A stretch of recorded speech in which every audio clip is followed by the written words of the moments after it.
ازيكم عاملين ايه؟ يا رب تكونوا بخير. من اكتر الاسئله اللي بتجيني في الجروب دايما: بلسم ولا حمام كريم؟ يا اما واحده تكون بتكلمني وهتشتري وتقول لي اسراء اخد بلسم ولا اخد حمام كريم، ايه رايك بعد الشامبو؟ فانا ببقى مش فاهمه يعني. يا اما حد تاني يقول لي انا عايز شامبو بلسم وحمام كريم وسيرم، يعني تبقى عايزه الباكج على بعضها. وغالبا اللي بتطلب الحاجه دي انا بستشف جدا ان هي عامله فرد او يعني كانت مع كوافيره. وطبعا لما انا بيجيني فضول، اما بتقولي كده بيجيني فضول جدا طبعا اسالها: هو انت هتاخدي شامبو بلسم وحمام كريم، بتستخدمي البلسم وحمام الكريم ازاي؟ فتقولي بس بغسل بالشامبو وبعدين بحط البلسم نص ساعه وبعدين بستنى لما يعني اخلص الشاور بتاعي واشطفه وبعدين ارجع احط حمام الكريم وبعدين ارجع اشطفه. فطبعا انا بلاقي تهدير جامد جدا، بلاقي طريقه غلط جدا، بلاقي حتى اللي قالت لها تشتريهم مش موضحه لها طرق الاستخدام المظبوطه، بل كمان اصلا اللي قايله لها اشتريهم او بايعه لها الباكج مع اول مره فرده عملته، هي نفسها ممكن تكون اصلا مش عارفه تستخدم الحاجه دي ازاي. فهنا كانت بتبقى بالنسبه لي كارثه بصراحه. فانا حابه بس اوضح لكم الفرق بين البلسم وحمام الكريم. البلسم او حمام الكريم الاتنين مرطبات. بنستخدمهم امتى؟ بنستخدمهم لما بنستخدم شامبو. لما بنستخدم شامبو، الشامبو بينزع كل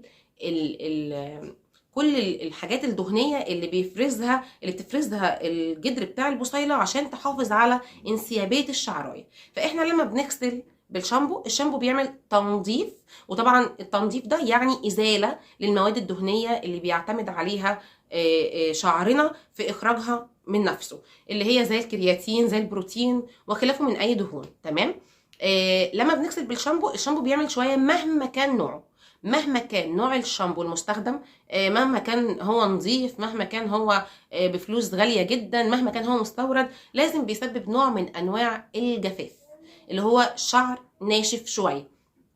طبعا شعري ناشف شويه يعني شعري سريع التكسر، سريع التلف، سريع التساقط، سريع كل حاجه، لان الشعريه خلاص بتبقى ضعيفه مهلكه.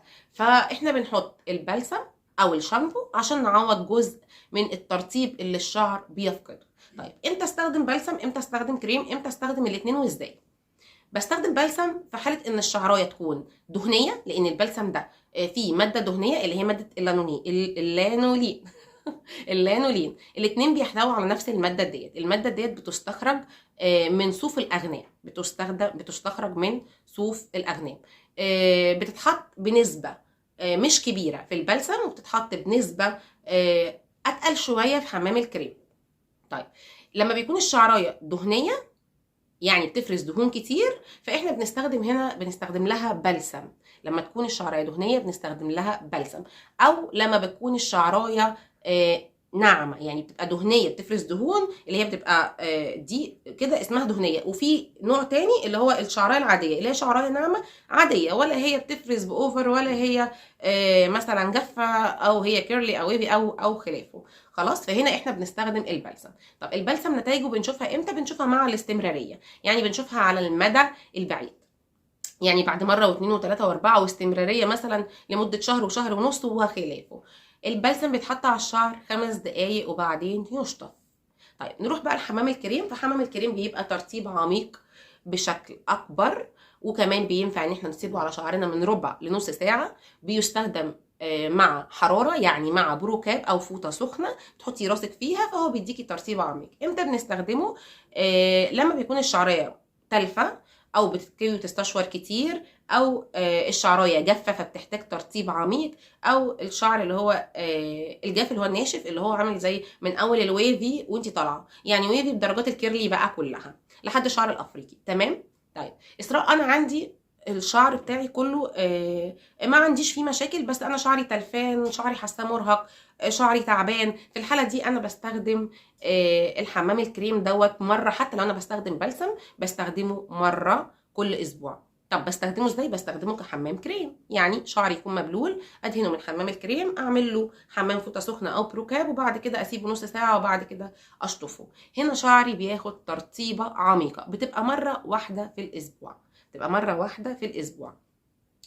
لو انا مش هستخدمه كده ما جابش. طيب الناس بقى اللي بتعمل انواع الفرد كلها، يعني انت عامله بروتين كرياتين، ودول اكتر ناس بتحتاج. بصي حبيبتي، لو انت توجهتي لاي صالون عشان تعملي بروتين كرياتين بيرمننت حنه فرد، اي نوع من انواع الفرد، حتى لو كانت جلاد، انت هتعملي نفسك في البيت.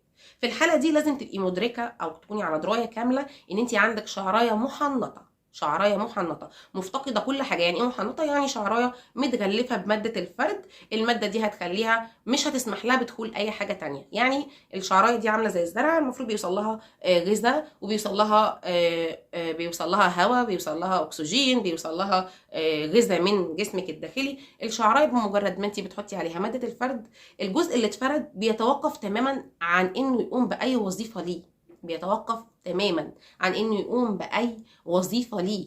بيبدا بقى الشعرايه اللي بتطلع الجديده اللي هي بتبقى معوجه عندك، هي دي اللي واصل لها غذاء، غير كده مفيش غذاء.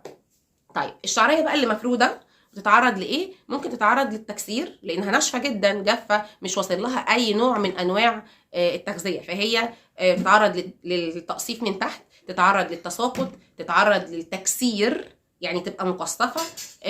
خدي عندك بقى بتتعرض لاي حاجه انت قد ما تقدري تقولي قولي قولي. فاحنا علشان كده بنحاول ان احنا نعوضها عن ده. فنعمل ايه؟ لو انا داخله افرد ابقى انا قد الفرد، لو انا داخله على فرد ابقى انا قده، ابقى انا عارفه ان انا محتاجه حمام كريم.